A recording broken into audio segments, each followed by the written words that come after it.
Can you hear it? Yeah. Good morning and welcome to the 425 Show, your place to be for all things real estate and lifestyle related. I'm your host, Nicole Mangina.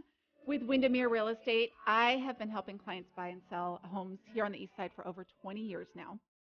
It's been an amazing ride. And I thought I'd start off the show today by answering the question that I am most often asked, which is how's the market? Like a lot of questions, it depends. It depends because there are lots of micro markets out there, and it really depends on where you fall into that. You specifically, are you looking to buy or sell? Is it your first home? Are you moving up? Are you downsizing? Do you think you're going to have the house for a long period of time, short period? Are you buying a rental property? And then there's the market itself, and there's the micro market of the city that you live in, the neighborhood. What type of property do you have? Do you have a single family house, a townhouse, view property, acreage? All of those things play into your micro market, and that affects the answer to how's the market. So if you are thinking about buying and selling real estate, I highly encourage you to reach out. You can always find me at Nicole@NicoleMangina.com for email. And I am happy to answer the questions. If I work your micro market, let's chat. If not, my commitment to you is I will get you connected to an agent that does specialize in your micro market. Part of having done this for so long is I have a wide network of agents that I'm connected to, and I'll make sure we get you all set up. So again, you can always find me via email, Nicole@NicoleMangina.com. And without further ado, I would like to interview today's guest, David Williams. How are you? Nicole, I am great. It's a wonderful time to be here. Thank you. The whole purpose of this show is helping people find out more about where they live, because the buying and selling houses part is fun. It's important, but really it's about helping people fall in love with where they live. And so I'm excited to have you here today because you are a big part of that. Well, I try. Because you are the executive director of the Hydroplane Museum, which is a huge part of Seattle's history. Well, that's right. And if you're of a certain age, your whole summers as a kid were taken up with watching the hydros, going to Seafair, and it does play a big role in who we are and why we are the way we are. Yeah. So I'm excited. Thank you. We're going to talk about that today and your recent book, Race to Freedom, the Mira Slovak story. I had to practice that like 8 times before we started the show, so I think I got it right. Correct? You did. And the book sort of ties Boeing and the Cold War and the CIA and hydroplane racing and sea all together in a nice little package. It's a fascinating book. And in fact, you can also go to the website, NicoleMangina.com/podcast after the show. And we'll have links to all of this. Oh, good. So the Hydroplane Museum, how people can get the book. I really recommend people. It was a fascinating read. Well, thank you. I loved it. Thank You're you. a great writer, by the way. Well, I try. Yeah. So we got connected years ago through my sister-in-law, yes. Suzanne. We have to give Suzanne Dittmar a big shout out. Shout out to Susie. I know, Susie. Before the show, I said in our world, she's Aunt Susie to our boys. That's how she's known in our world. If I call her Aunt Susie, she'll probably get upset. Maybe. But you never know. I'll try. Because we have done a number of events at the Hydroplane Museum. Is how I first got introduced to all of this.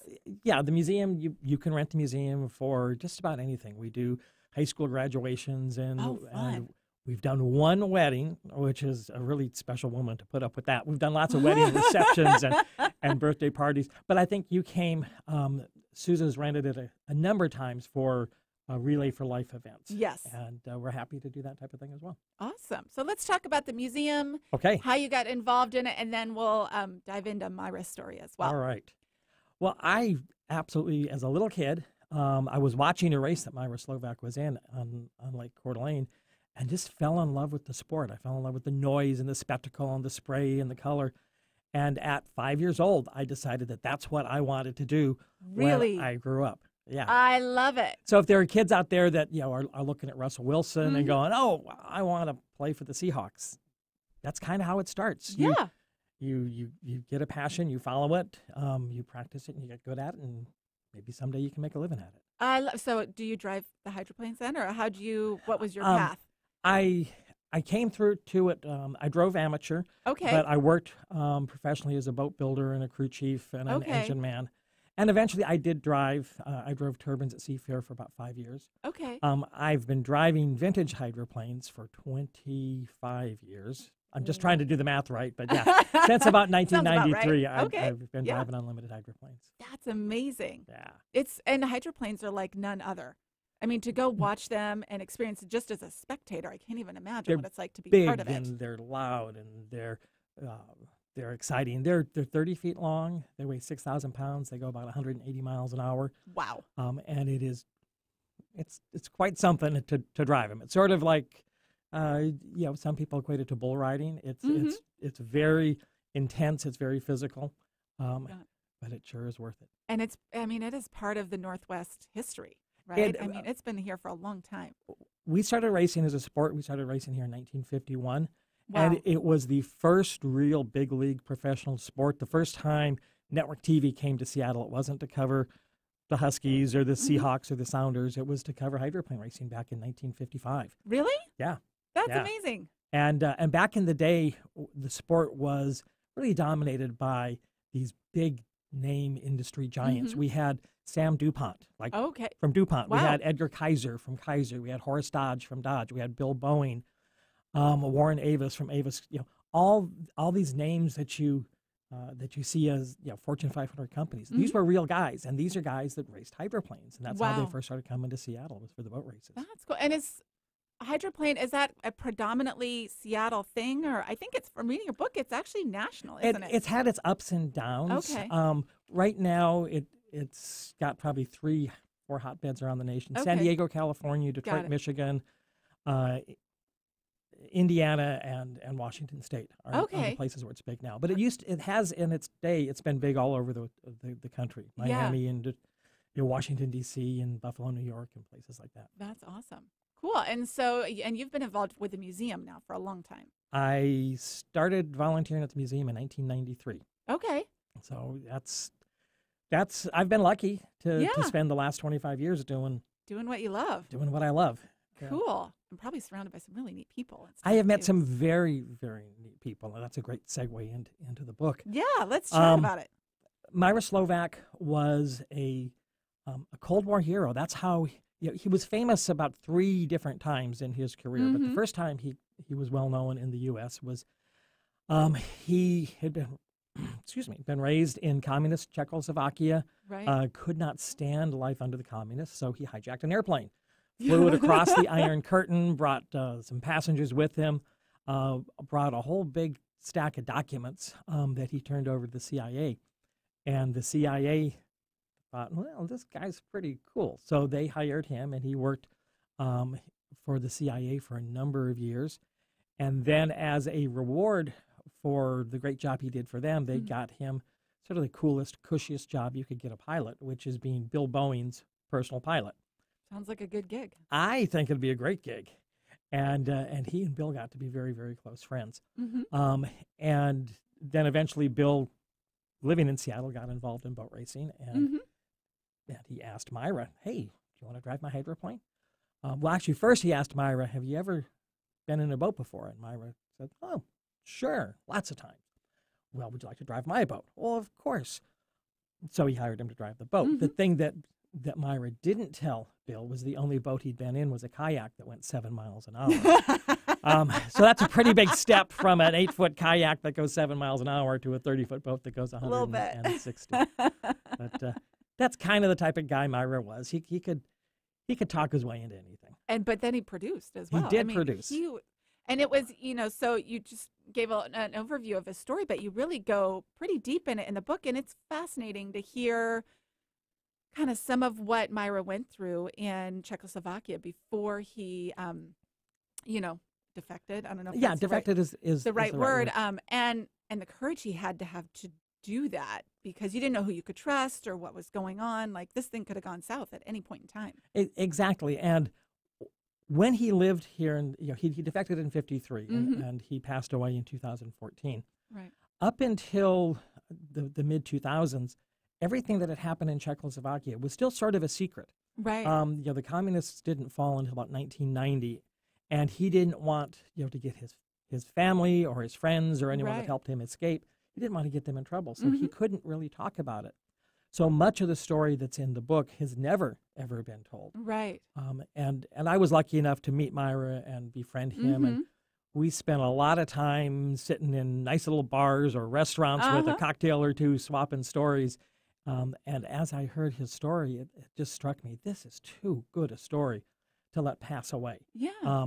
And it's sort of one of the last of, we talk about the greatest generation, Right. the Americans that lived through the Depression and World War II. This was just right on the heels of that. He lived through World War II. He lived through the Depression, but he lived through the Depression in Europe. And to get a chance to catch this story and tell the story, many of the principles in this book, I did a lot of interviews with Bill Boeing. And after the interviews, but before the book came out, Bill passed away. And to be able to catch those stories before those people were gone, I feel very, very privileged. Yes, they're fascinating. I really loved reading the book. And it was interesting, too, to note that, I think Mira was smart, or Myra, because he brought all those papers, right? Yes. That was kind of his end, but he had a tough time when he came here because he was from a communist country. So as bad as he wanted to fly, it was a long road for him to be trustworthy. Yeah, at the time, at the height of the Cold War, that was also during the McCarthy hearings, and there was nothing worse you could be than a commie. Right. You couldn't, even though he wasn't, but he was from a communist country. Well, and he sort of was, because when he lived in Czechoslovakia, he wanted to fly more than anything else. And in order to fly, you had to join the military. And in order to join the military, you had to sign a paper that said, I'm a loyal communist. Right. So when he defected, a lot of the people in the counterintelligence world said, yeah, but he is a communist. Right. Look, he signed these papers. He said he was a communist. So it took quite a while for him to convince people that he wasn't. But one of the first guys he convinced that he was okay was President Dwight David Eisenhower. And kind of a big person. That's a good guy. When you if have you've that guy on got to your side. convince someone on your side. And another well-known Seattle political figure was Scoop Jackson. So he got, Warren Magnuson. He got Warren Magnuson on his side, and Warren went to Eisenhower, and they actually drafted a law that allowed Myra to get a pilot's license, a radio operator's license. Specifically, it's a law that just mentions him specifically by name. Really? How's that for tax That's dollars? pretty cool. That was 1953, so none of our tax dollars went for that. That's funny. And it's a fascinating story, though, too, of, his passion was to fly. That was his goal and mission in life. And the various, ways he did it, right from crop dusting to the acrobatics and all of the different things he did. He felt like the only time he was really alive was in an airplane or a race boat going really fast, right? That it was almost flying. But yeah, he if there are any pilots out there, Myra had 38,000 hours in an airplane, over 900 Pacific crossings. Sounds like a lot. That's a lot. I don't know what normal is, but that sounds like a lot. I was at a restaurant the other day, and I heard a guy bragging that he had 12,000 hours. So that's perspective for you. That's perspective. 3 times as many. Yes. Wow. Yeah. That's a lot. And he flew everything from little tiny gliders to great big 747s. And the book, I think, does a pretty good job of tying this wonderful sort of airplane community we have here in Seattle and Boeing into the sport of hydroplane racing. Because at the time, Seattle was well known for 2 things. We had boats and we had airplanes. Well, a hydroplane is sort of right down the middle. It's half airplane, half boat. Right. I never thought of it that way, but it really is, isn't it?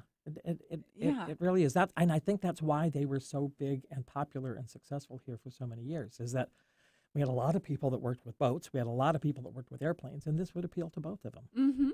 That's great. Yeah, so you mentioned gliders. There was a part of the story. Didn't he do a glider across the ocean? It was something he did. Crazy that he did. He bought a German-made glider called a Fournier that had a small Volkswagen engine in it, a 36 horsepower Volkswagen engine. And he flew that 36 horsepower Volkswagen from Germany to California. Yeah. Like, I'm thinking if you can get from Seattle to Cle Elum, that's a big deal. That's a big deal. Yeah. And he crossed the Atlantic, and he crossed Greenland, and he got to within 50 feet of the end of the runway, and he crashed in California. Oh, my goodness. And then to prove that he really was a good pilot, he rebuilt the plane and then flew it back to Germany. So he did have a successful crossing. But, yeah, that was an amazing, amazing time. That's nuts. All right, let's talk more about the hydroplane part of it. All right. So, because now he's doing hydroplanes. Yes. God bless the man that he lived this long, because, I mean, I think he had some big crashes, and talk about dangerous things. He was a cat with 9 lives. You know, yes, it sounds like he used every one of them. He had several big hydroplane crashes. Mm-hmm. He had a couple airplane crashes. But in 1956, there's nothing bigger in Seattle than hydroplane racing. Mm-hmm. At that time, there would be 500,000-600,000 people come down to Lake Washington. And that was a time when the population of Seattle was about 600,000 people. So you'd have everybody. The whole state. And there was a Mira was lucky enough. He won his first race in 1957 down on Lake Tahoe. Mm-hmm. In 1958, he ended up driving for a boat called Miss Bardall, based out of Ballard, Molly Bardall out in Ballard. And he won a national championship in 1958. And for someone who in 1956 had never even seen a hydroplane, to be national champion in 1958, that's a pretty extraordinary accomplishment. Right, yeah. And he continued to race. He had in 1963, he had a pretty bad accident on Lake Coeur d'Alene. So he gave up hydroplanes for a little while, and he went to airplane racing. Because that's the logical Because, of course, wouldn't you? Like, you could take up knitting, something really stable and safe. But no, airplanes. Airplane that's racing. Totally what I think when I think safer. And and he ended up winning the very first Reno air race and become national champion in airplane racing. So he's the only person so far that's been national champion in both airplanes and race boats. Right. And then 2 years after that, he went back to hydroplane racing, of course. And he won. Our big race is the Gold Cup. Okay. In 66, he won the Gold Cup and the national championship. Mm-hmm. So he's got a whole string of national championships, both in hydroplanes and in airplanes. And amazing. He ended up going to work for Continental Airlines. Okay. And Continental. He need a day job, like he's not busy. Well, everybody needs a day job. I guess right? they do, right? It seems like this would take up all his time, but I guess he needs a day job. And eventually, after about his 4th major life-threatening accident, Continental said, all right, you need to make a choice. You can fly for us and come to work every day, or you can keep racing and be in the hospital 6 months out of the year. So he eventually retired from racing and became a full-time pilot. But he still wanted to goof around a little bit. So he became a stunt pilot. He's like the master of the loophole. Like, you said, yes. I couldn't do this. I'm going to do that instead. Yeah, kind of like a teenage boy, Yeah, it sounds like it. But he became a stunt pilot and a very well-known stunt pilot, and performed up and down the West Coast and all across the U.S. Actually, he did a really, really cool routine with a glider, going back to the gliders. Okay. And he had freedom was sort of his deal. That's what he always wanted to talk about. And his glider routine towards the end was choreographed to the Andy Williams song "Born Free." Oh, love it. And he had red and blue. He had a white glider with red and blue smoke from the wingtips, and he would do all these wonderful loops and dives and rolls. And it was pretty. It actually was really patriotic, and kind of moving. And that brings me to what I've always thought is an interesting point. Some of the most patriotic people I've ever known have been immigrants. Right. Because we're born here, and we're sort of like, we've always had it, and we don't really value it. The people that have made that choice to hijack a plane and come across the Iron Curtain, you've got to really want it. And if you want it, you're going to take care of it, and you're going to care about it. Right. So within that, certainly in the Czechoslovakian expatriate community, there are some incredibly patriotic people who weren't born here, but just feel a tremendous love for the country because they made the choice to come here. Which is, I think for all things, appreciation and gratitude is brought out of contrast, right? Yes. So you have to have contrast to appreciate one thing or have gratitude for it. So, Yeah, I think you're right. There are a lot of immigrants who are more patriotic, I think, than maybe people who were born and raised here. It's something that we do. We try to do with our boys once a year. We try and go on a trip to somewhere different, right? I love living here. I love raising my boys here. I have no desire to move, but there is more to life than the 425. Actually, I love the 425. There's more to life then. So it's good for them to experience other things as well. So that's great. And I know Myra was a huge proponent of freedom in the United States and everything that our country stands for. He actually, during the time, he lived in Seattle for about 10 years. He told me that he did over 600 public speeches, which imagine speaking in front of an audience in a language that is not your first language. Right. But that he did over 600 public speeches to high schools and JCs and Rotary clubs and that type of thing, talking about what he felt the value of freedom was. That's great. And you do need to hear it from different perspectives. So I think that's great that he was a great guy. He truly was. And, we got to be very, very good friends. And I tried for a couple of years to write his biography. This is the 9th book that I've written. Oh, wow. And when I first met him, I said, oh, God, we should write your story. And he had another author that he was friends with that he thought would do maybe a better job. It was a better known author, someone with a bigger name. Oh, okay. Believe it or not, a bigger name. But what? Yeah. But at any rate, that author had some health problems and decided not to do it. And I kind of bugged him for a little while. And then he found an author in Czechoslovakia that was just going to write the escape story, just write about the defection and the CIA and all that, not even mention boat racing.